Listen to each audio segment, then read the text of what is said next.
ഭാരതപ്പുഴയുടെ തീരത്ത് നടക്കുന്ന 30ാമത് മാമാങ്ക മഹോത്സവത്തിന്റെ 3ാം ദിനത്തിലെ ചരിത്ര സഭയും ചരിത്ര ഗ്രന്ഥങ്ങളുടെ പ്രദർശനത്തിനും തുടക്കമായി. സാംസ്കാരികമായിട്ടുള്ള കാര്യം മാത്രമല്ല, ഈ തിരുനാവായിലെ വിവിധ പ്രശ്നങ്ങളും മാലിന്യ പ്രശ്നമടക്കമുള്ള കാര്യങ്ങളിൽ അവര് ഇടപെടുകയും അത് ഒഴിവാക്കാനും നിർമ്മാർജ്ജനം ചെയ്യാനും 6 ദിവസമായി നടക്കുന്ന മാമാങ്ക മഹോത്സവത്തിന്റെ ഭാഗമായി പുറത്തിറക്കിയ പോരാർ ശബ്ദം എന്ന സപ്ലിമെന്റ് തിരു ഡിവൈഎസ്പി കെ എം ബിജു പ്രകാശനം ചെയ്തു.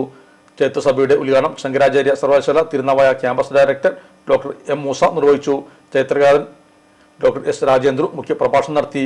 ടി കെ അലവിക്കുട്ടി അധ്യക്ഷനായിരുന്നു. സ്വാഗത സംഘം ചെയർമാൻ ഉള്ളാട്ടിൽ രവീന്ദ്രൻ, മാമാങ്കം സംരക്ഷണ സമിതി chairman K P Alavi, programme coordinator K K Abdul Razak Haji, റീ അക്ക് പ്രസിഡന്റ് സി ഗിലർ, Ambujam Latheef Kuttippuram, Changampally, Mansoor Ali Kurikkal, E M Sajitha, doctor A E Shafi, V P Lijesh എന്നിവരും സംസാരിച്ചു.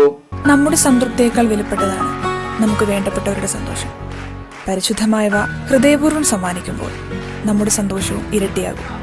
Dubai Golden Diamonds, pride of generations, India, Oman, Bahrain.